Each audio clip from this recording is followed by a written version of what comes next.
تعاشروا بالإخوان وتعاملوا بالأجانب۔ میرے محترم بھائیو، دوستوں اور بزرگوں، اس وقت یہ یاد کرنا ہے کہ عام طور پر مسلم معاشرے میں جو اختلافات ہوتے ہیں اس اختلاف کے اسباب کیا ہے۔ یہ ارشاد جو آپ کے سامنے نقل کیا گیا ہے اس میں دو باتوں کی تعلیم دی گئی۔ تعاشروا کالاخوان، جب آپس میں لوگوں کے ساتھ میل جول رکھو، میل ملاپ رکھو تو بھائیوں کا معاملہ کرو۔ ظاہری چیز ہے، جو آدمی عقل سلیم رکھتا ہے، شرافت رکھتا ہے، وہ اپنے بھائی کے ساتھ محبت کا، ہمدردی کا، اخلاق کا، شفقت کا معاملہ کرتا ہے۔ تو آپ نے یہ ارشاد فرمایا جب بھی لوگوں کے ساتھ میل جول کا معاملہ ہو تو اخلاق اور محبت کا معاملہ رکھو۔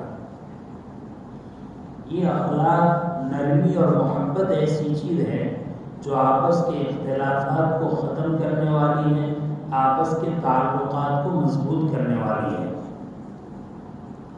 آگے دوسرا جملہ ارشاد فرمایا وَتَعَامَلُوا كَالْأَجَانِبِ، اور جب ان کے ساتھ کوئی معاملہ کرو تو معاملہ اجنبیوں کا سا کرو۔ عام طور پر جو اختلافات ہوتے ہیں وہ اختلافات کی بنیادی وجہ معاملات کی صفائی کا نہ ہونا ہے۔ آدمی اپنے دو احباب رشتہ داروں کے درمیان کوئی چیز بیچتا ہے، کوئی چیز خریدتا ہے، کوئی چیز استعمال کے طور پر دیتا ہے، کوئی چیز بخشش کے طور پر دیتا ہے، تو یہ جو ساری چیزیں ہیں ان چیزوں میں وہ معاملات کے جو احکام ہیں اس کی رعایت نہیں کرتا۔ ان ساری چیزوں میں معاملات بالکل صاف رکھنا چاہیے۔ کسی سے کوئی چیز خریدی تو جیسے ہی کوئی چیز خریدی اس کی قیمت ادا کر دے، فوراً ادا کر دے، یا اگر ادھار خریدی ہے تو ادائیگی کے لیے وقت، تاریخ وغیرہ طے کرے کہ اتنے دن میں فلاں تاریخ میں ادا کرے۔ کوئی چیز استعمال کے لیے دی ہے یا استعمال کے لیے دی ہے تو آدمی کو چاہیے کہ جب استعمال کے لیے یہ ہے تو اس کی خوب حفاظت کرے، اور جب استعمال اور کام پورا ہو جائے تو دوبارہ اس کو اچھی طرح حوالے کر دے۔ قرآن کریم کا حکم تو یہ ہے کہ آپس میں بیع و شراء کرو، خرید و فروخت کرو، اور اسی طریقے سے قرض وغیرہ کا معاملہ کرو تو لکھ لیا کرو۔ جیسے یہ خرید و فروخت کا معاملہ ہے تو خرید و فروخت کبھی تو نقد ہوتا ہے، کبھی ادھار ہوتا ہے، تو اگر خرید و فروخت ادھار کرے تو یہ بتلا دو کہ فلاں سے میں نے یہ چیز خریدی ہے، اتنے روپے ان کو دینے ہیں، فلاں تاریخ کو ادا کرنا ہے۔ فلاں سے میں نے یہ چیز بیچی ہے، ان کو یہ مال سپرد کرنا ہے، یہ ایسا ہوگا، اس کی اتنی مقدار ہوگی اور فلاں وقت میں اس کو پہنچانا ہے۔ استعمال کے لیے چیز دی ہے تو اندازہ کہہ دے کہ آپ کی چیز میں مہینے کے لیے، 2 مہینے کے لیے استعمال کے لیے دیتا ہوں، یا آپ کہیں کہ میں اپنی چیز مہینے 2 مہینے کے لیے استعمال کے لیے دیتا ہوں۔ جب استعمال کر لی تو حفاظت کے ساتھ اس کو واپس کر دیں۔ کوئی چیز کرایہ پر لی ہے تو پہلے یہ طے کرے کہ بھئی اتنے دن کے لیے کرایہ پر لیتا ہوں، کرایہ اتنا ہوگا، اس کی ادائیگی کی شکل یہ ہوگی، اور یہ ساری چیزیں بہت اچھا ہے تحریری طور پر لکھ لیں اور اس کے مطابق معاملہ کریں۔ بعض مرتبہ تو دوستوں میں بہت گہری دوستی ہوتی ہے، لیکن معاملات میں کمی بیشی ہونے کی وجہ سے اور معاملات کے آداب کی رعایت نہ رکھنے کی وجہ سے وہ دوستی میں کمی آتی ہے۔ 2 دوست تھے، آپس میں خرید و فروخت ہوئی لیکن وقت پر پیسے نہیں پہنچائے، استعمال کے لیے کوئی چیز دی تو اس کو خراب کر کے دے رہا ہے، یا دینے کا نام ہی نہیں لے رہا ہے۔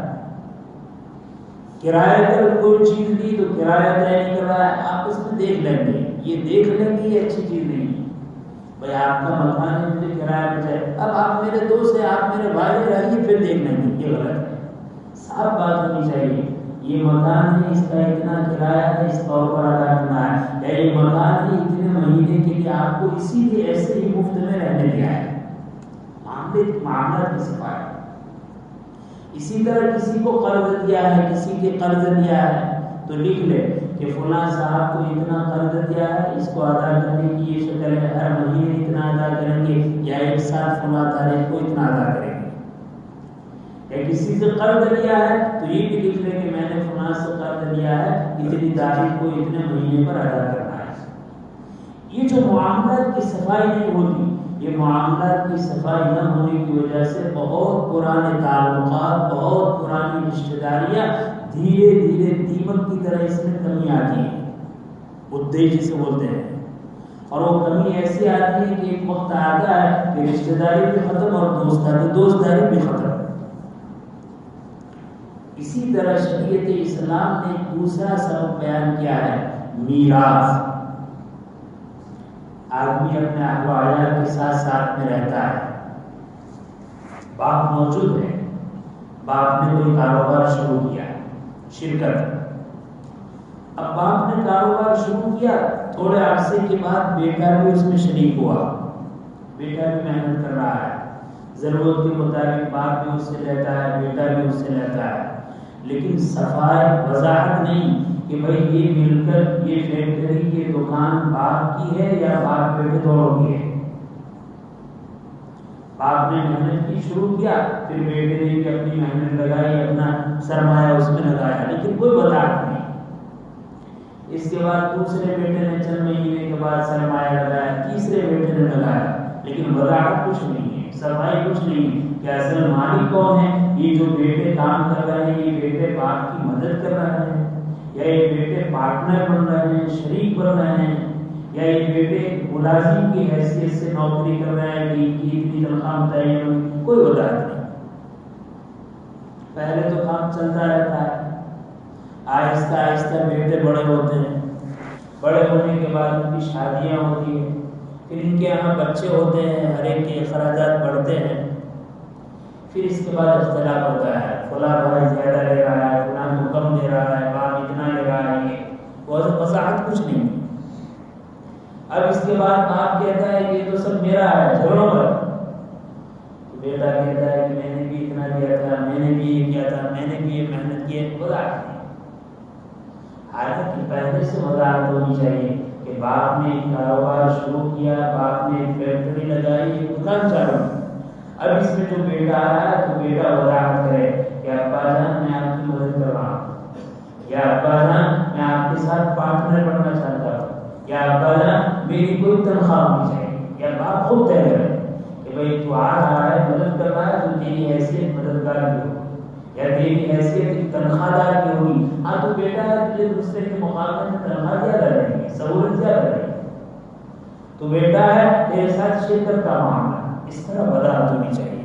یہ وضاحت نہیں ہوتی ہے، پھر ایک دم سے باپ کا انتقال ہو جاتا ہے، اب باپ کے انتقال کے بعد لڑائی جھگڑے، بیٹا کہتا ہے زمین خریدی تھی اس میں میں نے اتنے دیے تھے، بیٹا کہتا ہے سامان خریدا تھا اس میں میں نے اتنے دیے تھے، دوسرا بیٹا کہتا ہے میں نے اتنے دیے تھے، تیسرا بیٹا کہتا ہے میں نے 18 مہینے تک اس میں محنت کی ہے، اس تجارت کو میں نے بڑھایا۔ پریشان، پہلے کوئی وضاحت نہیں، بعد میں سب اس طریقے سے کہہ رہے ہیں۔ شریعت اسلام کا ضابطہ ہے کہ اگر باپ نے کوئی دکان، کوئی کارخانہ وغیرہ لگایا اور بیٹے آہستہ آہستہ اس میں کام کرنے لگے، محنت کرنے لگے، لیکن بیٹے نے یا باپ نے دونوں میں سے کسی کی طرف سے وضاحت نہیں ہے کہ آنے والا بیٹا پارٹنر بن رہا ہے، یا آنے والا بیٹا مددگار ہے، یا آنے والا بیٹا تنخواہ دار ملازم ہے، تو سب کا سب باپ کا ہے۔ جھگڑے اسی لیے ہوتے ہیں، معاملات کی صفائی نہیں۔ اور اگر معاملات کی صفائی کے لیے کہا جائے تو کیا ہم تو باپ بیٹے ہیں، اس کی کیا صفائی کی ضرورت؟ یا کہتے ہیں ہم تو آپس میں بھائی بھائی ہیں، کیا صفائی کی ضرورت؟ یا کہتے ہیں ہم تو چچا زاد بھائی ہیں، خالو زاد بھائی ہیں، مامو زاد بھائی ہیں، پھوپھی زاد بھائی ہیں، ہمیں کیا ضرورت؟ کہنے کو تو ایسا کہہ دیتے ہیں، لیکن جیسا وقت گزرتا ہے پھر اس کے بعد لڑائیاں شروع ہوتی ہیں، اور ایسی لڑائیاں شروع ہوتی ہیں، ایسی لڑائیاں شروع ہوتی ہے کہ کل تک جنہیں بھائی کہتا تھا آج بھائی کی شکل دیکھنے کے لیے تیار ہیں۔ مال کا مسئلہ ہے، دشمنی آ رہی ہے اور دشمنی ایسی پھیلی کہ یہاں تک پہنچ گئی۔ لہذا ہر معاملے میں پہلے سے صفائی ہونی چاہیے۔ باپ اپنے کاروبار میں صفائی کرے، بیٹا اپنے کاروبار میں صفائی کرے، جب ساتھ میں شریک ہو تو وضاحت کرے کہ ابا جان میں آپ کے ساتھ پارٹنرشپ کر رہا ہوں، ابا جان میں آپ کی مدد کر رہا ہوں، ابا جان میری حیثیت ایک ملازم کی ہوگی، وضاحت چاہیے۔ اگر وضاحت ہے اور اس کے بعد آگے معاملہ بڑھا تو وضاحت جیسی وضاحت اس کے اعتبار سے کام کریں گے، لیکن کوئی وضاحت نہیں، پھر اس کے بعد معاملہ پہلے مفتی صاحبان کے پاس پہنچتا ہے۔ اب مفتی صاحبان کے ساتھ پہنچتا ہے، پہلے کوئی وضاحت نہیں، بیٹا قسم کھاتا ہے نہیں میری نیت ہوئی تھی کہ واپس لوں گا، میں نے تو قرض کیا تھا، میں نے تو پارٹنری کی تھی، حالانکہ کچھ ہوتا ہے۔ اور مال کو لینے کے لیے جھوٹی قسموں کا بادل گرم ہوتا ہے۔ ایک بیٹا کہہ رہا ہے کہ زمین کے اندر میرا اتنا پیسہ ہے، دوسرے کے کہتا ہے نہیں میرا اتنا ہے، اس کا اتنا نہیں، اس کا زیادہ ہے، اس کا کم ہے۔ یہ سارے جھگڑے ہیں۔ دیکھو آپس میں بہت محبت کے ساتھ رہ رہے تھے، بہت محبت کے ساتھ کمائی کر رہے تھے، اور محبت اور اخلاق کے ساتھ کام اور محنت کرنے کی وجہ سے برکت بھی بہت تھی، لیکن معاملات کی صفائی نہیں، تو صفائی نہ ہونے کی وجہ سے یہ ساری محبت عداوت میں، یہ ساری محبت دشمنی میں، اور ایسی دشمنی میں کہ مال کے خاطر ایک بھائی دوسرے بھائی کے خلاف تلوار نکال رہا ہے، ایک بھائی دوسرے بھائی کے خلاف خنجر نکال رہا ہے، ایک بھائی دوسرے بھائی کے خلاف ریوالور نکال رہا ہے، کیوں؟ تاکہ اس کو ختم کرے۔ شریعت اسلام نے یہ فرمایا کہ بھائی کے ساتھ حسن سلوک کا معاملہ بہت بہتری کا، لیکن جب معاملات ہو، لین دین کا معاملہ ہو، پارٹنرشپ اور شرکت کا معاملہ ہو، قرض کا معاملہ ہو، تو معاملے کی صفائی ضروری ہے۔ تیسرا سبب ہے آپس میں جو اختلاف، اتحاد اور محبت اختلاف سے بدلتی ہے اور اختلاف پیدا ہوتا ہے، وہ ہے میراث۔ باپ اپنے اہل و عیال کے ساتھ ایک گھر میں رہتا تھا اور اس کے بعد باپ کا انتقال ہو گیا۔ باپ کا انتقال ہوتا ہے تو نادانی کی وجہ سے، مسائل اور شریعت کے احکام نہ جاننے کی وجہ سے عام طور پر یہ ہوتا ہے کہ گھر میں جو والدہ سمجھتی ہے پہلے سب باپ کا تھا اب سب میرا ہے۔ نہیں، ایسی بات نہیں۔ جب باپ کی چیزیں تھی اور باپ کا انتقال ہو گیا تو شریعت کا قانون یہ ہے کہ باپ نے اولاد چھوڑی ہے تو کل ملکت میں سے ماں کا حصہ، اہلیہ کا حصہ 8واں ہے، اور اگر اولاد نہیں چھوڑی ہے تو عورت کا حصہ 4تھا ہے۔ باقی تو اگر اولاد چھوڑی ہے تو 8واں حصہ بیوی کا ہے، باقی اولاد کا ہے، اور اگر اولاد نہیں چھوڑی ہے تو 4تھا حصہ بیوی کا ہے، باقی شوہر کے بھائی بہنوں کا ہے۔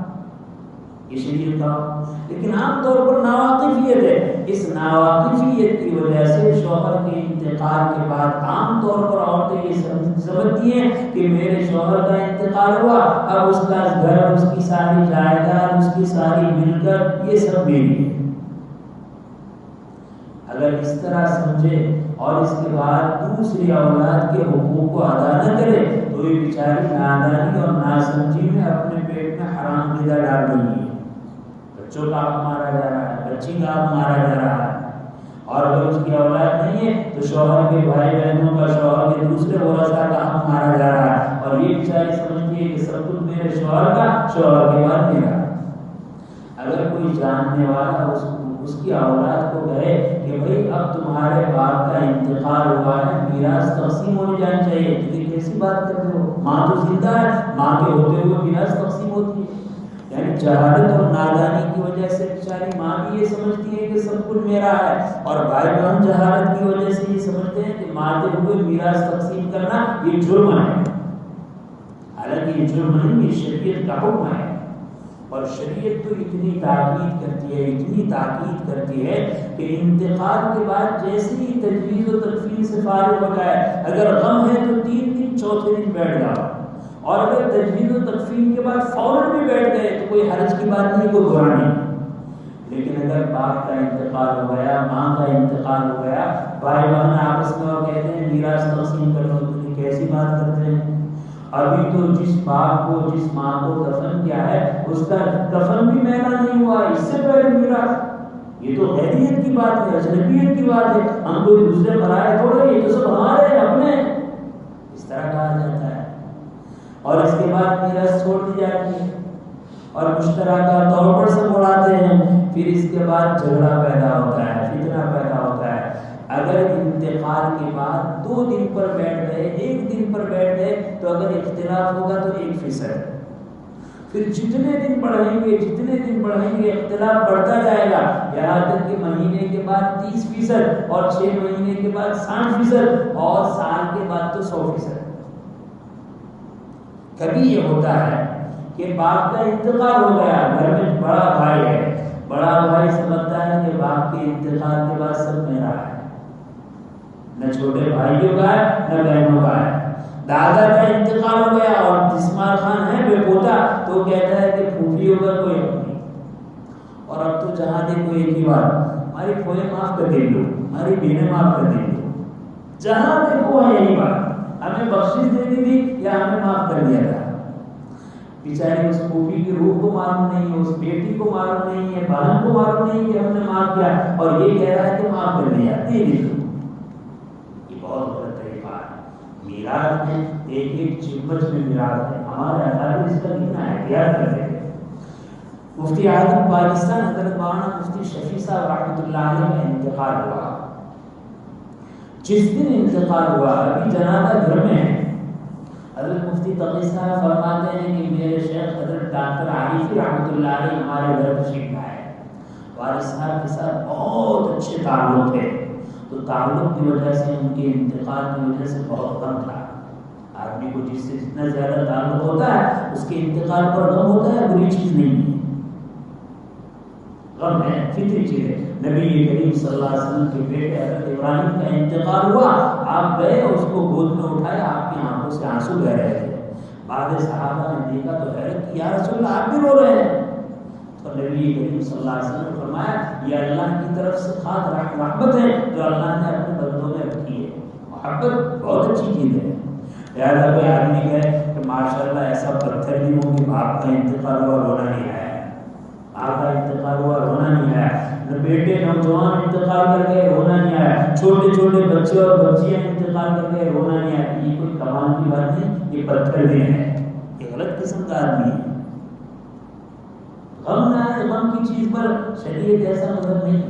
خوشی کے وقت میں خوشی کا اظہار اور غم کے وقت میں غم کا ہونا یہ فطرت ہے، شریعت اسلام اس کی اجازت دیتا ہے۔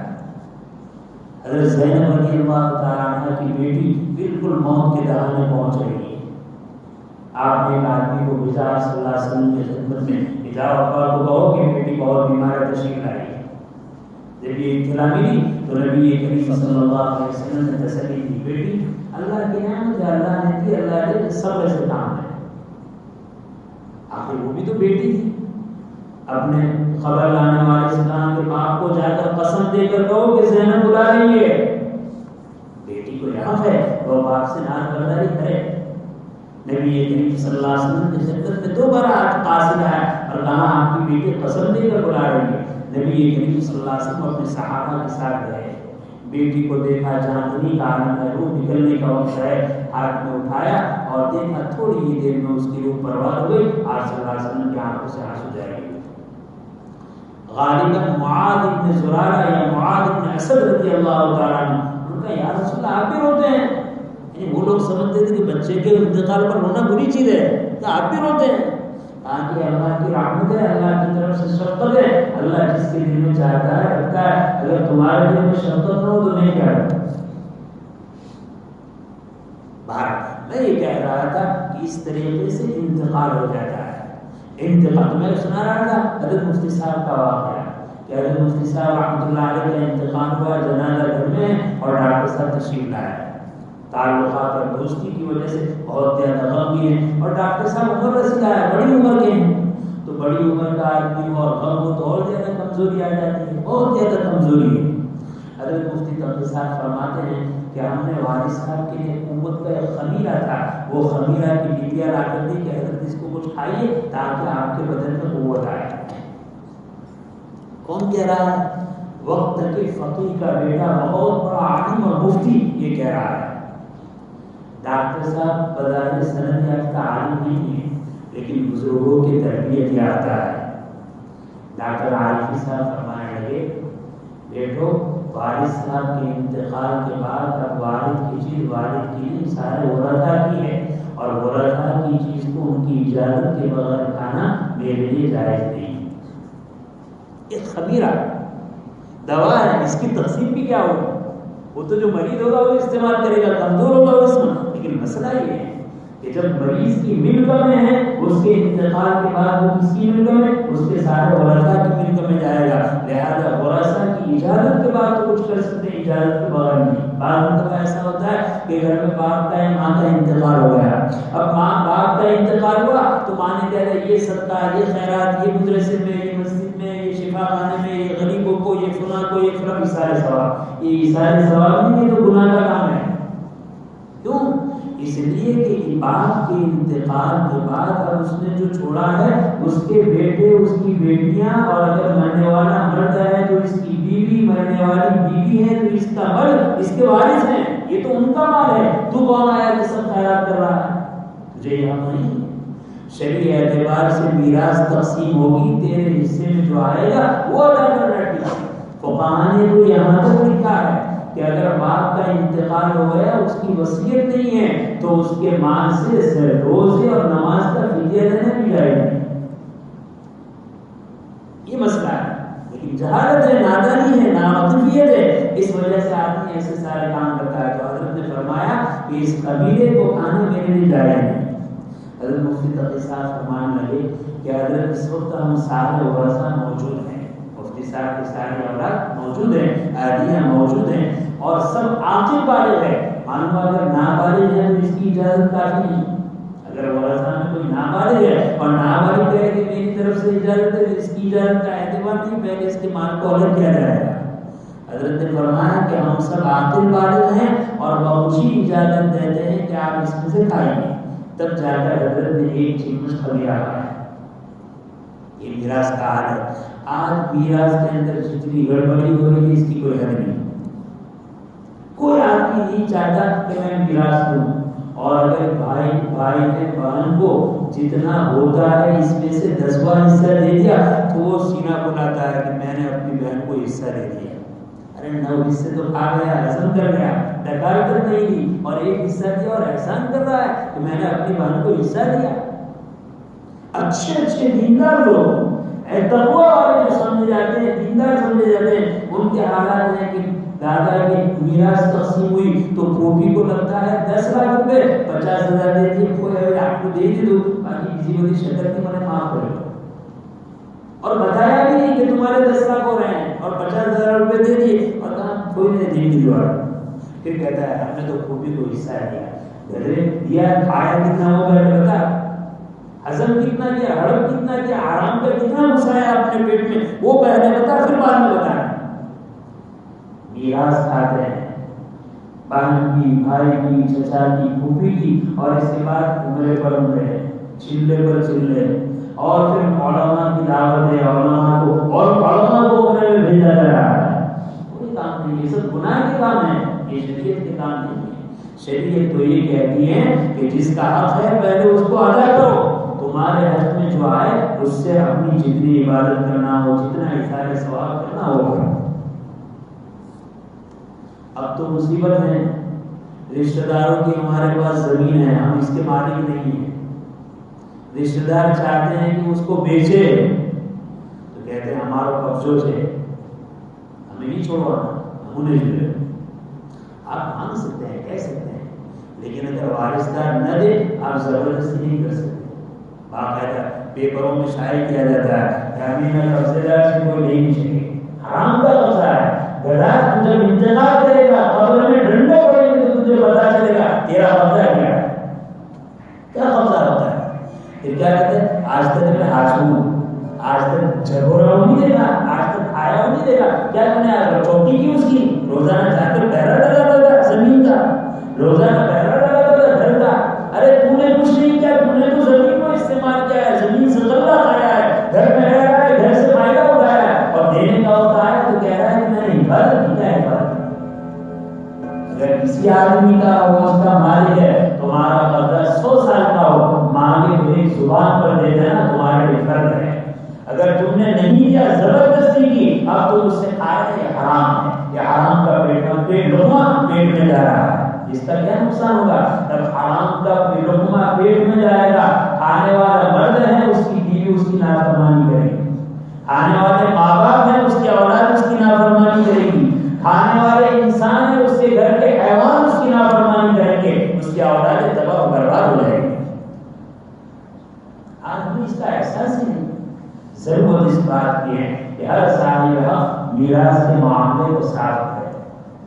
اتنا گندا مسئلہ ہو چکا ہے، اللہ نہ کرے کہ ہمارے مولوی مفتیوں کے گھر کی بھی ٹھکانے نہیں۔ صاف بات ہے، اس کشتی میں اس حمام خانے میں سبھی رنگے، وہ مولوی وہ مفتی جو دسیوں فتوے دے چکا ہے اس کے گھر کا ٹھکانا نہیں ہے، وہ داعی جو دسیوں چیلے لگا رہا ہے اس کے گھر کا ٹھکانا نہیں ہے، وہ حافظ جو حفظ کلاس پڑھا رہا ہے اس کے گھر کا ٹھکانا نہیں، کسی کا ٹھکانا نہیں۔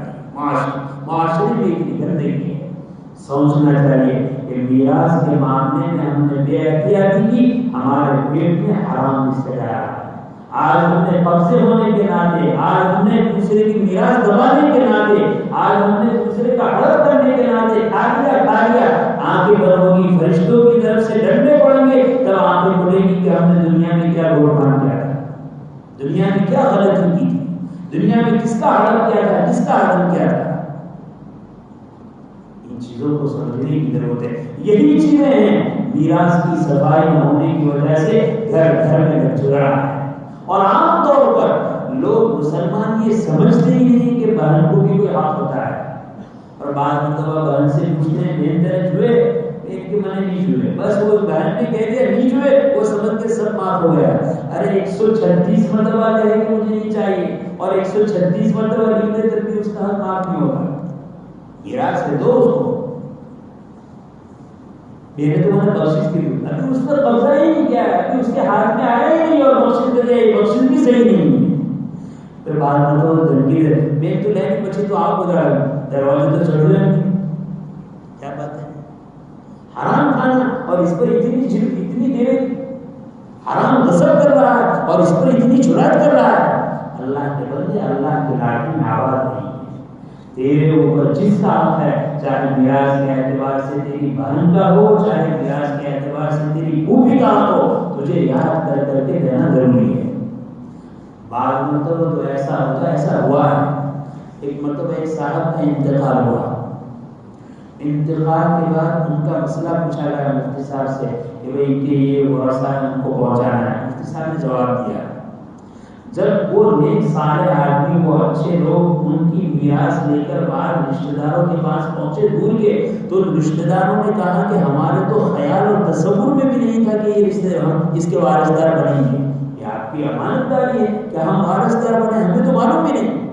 اور یہاں تو چوکھا معلوم ہے کہ بہن وارثدار ہیں، پھوپھی وارثدار ہیں، بھائی وارثدار ہیں، اور چچا وارثدار ہے، پھر بھی سب کو ہڑپ کرتے ہیں۔ بہت بری چیز ہے یہی، عدل و انصاف نہ ہونے کی وجہ سے، میراث کی صفائی نہ ہونے کی وجہ سے گھر گھر میں جھگڑے ہیں، گھر گھر میں فساد ہیں، گھر گھر میں فتنے ہیں۔ اب پڑھتے رہو روزانہ تہجد پڑھتے رہو، صلاۃ التسبیح پڑھتے رہو، اوابین پڑھتے رہو، چاش پڑھتے رہو، اشراق پڑھتے رہو، 10 پارے پڑھتے رہو، اللہ کی ضربیں مارتے رہو، اگر تم نے حرام کھایا ہے تمہاری ساری عبادتیں تمہارے منہ پر بانٹ گئے۔ بندوں کا حق کھا کر اللہ کو خوش کرنے نکلے، اللہ فرما دے گا، کوئی ضرورت نہیں۔ ضرورت اس بات کی ہے کہ آدمی آپس کے معاملات کو بھی صاف رکھے اور میراث کے معاملات کو بھی صاف رکھے۔ اگر یہ دونوں چیزیں صاف ہوگی انشاءاللہ محبتیں پیدا ہوتی چلی جائیں گی، اور کتنی ہی زیادہ محبتیں ہوگی اگر آپس میں لوگوں کے ساتھ حسن اخلاق کا معاملہ نہیں ہے، معاملات صاف نہیں ہے، میراث کے معاملے میں صفائی نہیں ہے، تو پھر دشمنیاں کا ہونا قطعی اور یقینی ہے۔ اللہ تعالیٰ شان کی کئی سنی باتوں پر ٹھنڈے دل سے ہمیں غور کرنے کی اور قبول کرنے کی توفیق عطا فرمائے۔ جب ایسی بات ہوتی ہے تو شیطان کہتا ہے عادت نہیں ہم رہو، ارے میں نے آپ ہی کو سنایا، میں آپ کا ہوں، آپ میرے، آپ کو نہیں سناؤں تو گھروں کو سناؤں، آپ کا نہیں تو جانوروں کو سناؤں، آپ میرے ہیں مجھے حق ہے کہ میں آپ کو سناؤں، کہ میں آپ کو سنا رہا ہوں تو سنیے، اور اس کے بعد دیکھیے کہ ہم پر کس کا حق آ رہا ہے اور ہم نے کس کا حق دبایا ہے۔ اللہ تعالیٰ شان ہمیں حقوق کو پہچاننے کی اور پہچان کر ادا کرنے کی توفیق نصیب فرمائے۔ آمین و آخر دعوانا الحمدللہ رب العالمین۔ اللهم صل على سيدنا ونبينا وحبيبنا وشفيعنا وسندنا ومولانا محمد وبارك وسلم. ربنا آتنا في الدنيا حسنة وفي الآخرة حسنة وقنا عذاب النار. ربنا لا تزغ قلوبنا بعد إذ هديتنا وهب لنا من لدنك رحمة إنك أنت الوهاب. الہی ہمارے ہاتھ پر رحم فرما. اے اللہ تیرے بندوں کے جتنے حقوق ہم پر عائد ہوئے ہیں اے اللہ ان حقوق کو پہچان کر ادا کرنے کی توفیق عطا فرما. اے اللہ آپ اس کی حق تلفیوں سے پوری حفاظت فرما. اے اللہ حدیث سے جو یہ معلوم ہوتا ہے ایک نیک صالح عورت نے ایک بلی کے حق کو ضائع کیا, آپ کے جلال نے اس کو دوزخ میں ڈال دیا, اور ایک فاحشہ نے ایک کتے کو پانی پلا دیا, آپ نے اس جہنمی کو جنتی بنا دیا. اے اللہ ہم نے تو بے شمار انسانوں کے حقوق پائمال کیے ہیں. اے اللہ بہنوں کے حقوق کو مارا ہے. اے اللہ بھائیوں کے حقوق کو مارا ہے. اے اللہ پھوپھیوں کے حقوق کو مارا ہے. اے اللہ رشتہ داروں میں جتنے بھی ورثہ ہیں ان کے حقوق کو ہم نے مارا ہے. اور اے اللہ اس کے بعد ہم نے جرات کی ہیں, گدائی کی ہیں. اے اللہ ہم کہیں یہ کہتے رہے کہ سرکاری دفتر میں نام ہمارا ہے, اور کہیں کہتے رہے کہ رجسٹر ہمارے نام کا ہے, اور کہیں کہتے رہے کہ سرکاری قانون کے اعتبار سے ہم اس کے مالک ہیں. صاحب جانتا ہے کہ اس کا کوئی حق نہیں ہے, نہ اس کا آبائی حصہ ہے, پھر بھی اس طریقے سے جرات کر رہا ہے. اے اللہ ایک مسلمان ایسے شیطانی الفاظ بول رہا ہے. اے اللہ اس کو شرم و حیا نصیب فرما. اے اللہ اس کو توبہ نصیب فرما. اے اللہ اپنا حلال کمانے کی توفیق عطا فرما, اور حلال پر قناعت نصیب فرما. اے اللہ حرام کو چھوڑنے کی توفیق عطا فرما, حرام سے بچنے کا اہتمام نصیب فرما. اے اللہ اس کے حلال کے اثرات کو ہماری زندگیوں میں مرتب فرما. اے اللہ اس کے حرام کے اثرات ہماری زندگیوں میں آشکارا ہے, خود ہماری طبیعتیں برائیوں کی طرف چل رہی ہیں. اے اللہ شوہر ہے تو بیوی نافرمان ہے, بیوی ہے تو شوہر غائب بنا ہوا ہے, اولاد اے اللہ بے قابو ہو چکی ہے, بے حیا بن چکی ہے. اے اللہ ہمارے سامنے گناہوں میں مبتلا ہے, اور اس کے گنہگار ہونے کا احساس ہم سے نکل چکا ہے. اے اللہ ان کی برائیوں پر ترس آتا ہے, لیکن اے اللہ ہم نے رزق حرام کھا کر ہمارے روح کو ختم کر دیا ہے. اے اللہ معاشرہ کا جب لوگ رزق حلال کھاتے تھے, ان کے چھوٹے ان کے اولاد گناہ کرنے سے اپنے والدین سے ڈرا کرتی تھی. آج یہ ہو چکا ہے رزق حرام کی نحوست سے بیٹے کھلے عام بے حیائیاں کر رہے ہیں, بیٹیاں فحاشی کر رہی ہیں, اور ہمیں نصیحت کرنے کی زبان تک نہیں ہے. اے اللہ یہ ہمارے کرتوتوں کا صلہ ہے. اے اللہ ہمیں اس کے حلال اور طیب نصیب فرما. اے اللہ اس کے حلال اور طیب کے دروازے کو امت پر کھول دے. اے اللہ امت جوئے میں, سٹے میں, لاٹری میں, اور نہ جانے کیسی اسکیموں میں اور میراث کو ہڑپ کرنے میں اے اللہ کیسے طریقے سے وہ اس کے حرام کو دعوت دے چکی ہے, اور اس کے حرام کو اپنے گھروں میں اور اپنے پیٹوں میں جمع کر چکی ہے. اے اللہ اس کے حرام سے اے اللہ پرورش پانے والا بدن تیرے حبیب کی بشارت کے اعتبار سے وہ تو جہنمی کے زیادہ لائق ہے. اے اللہ ایسی پرورش سے ہماری حفاظت فرما. اے اللہ بدن کا کون سا ریشہ ایسا ہے جس میں اس کے حرام کا اثر نہ پہنچا ہو. اے اللہ ہمیں اس کے حلال اور طیب نصیب فرما. اے اللہ اس کے حرام ہی کی تو نحوست ہے, اللہ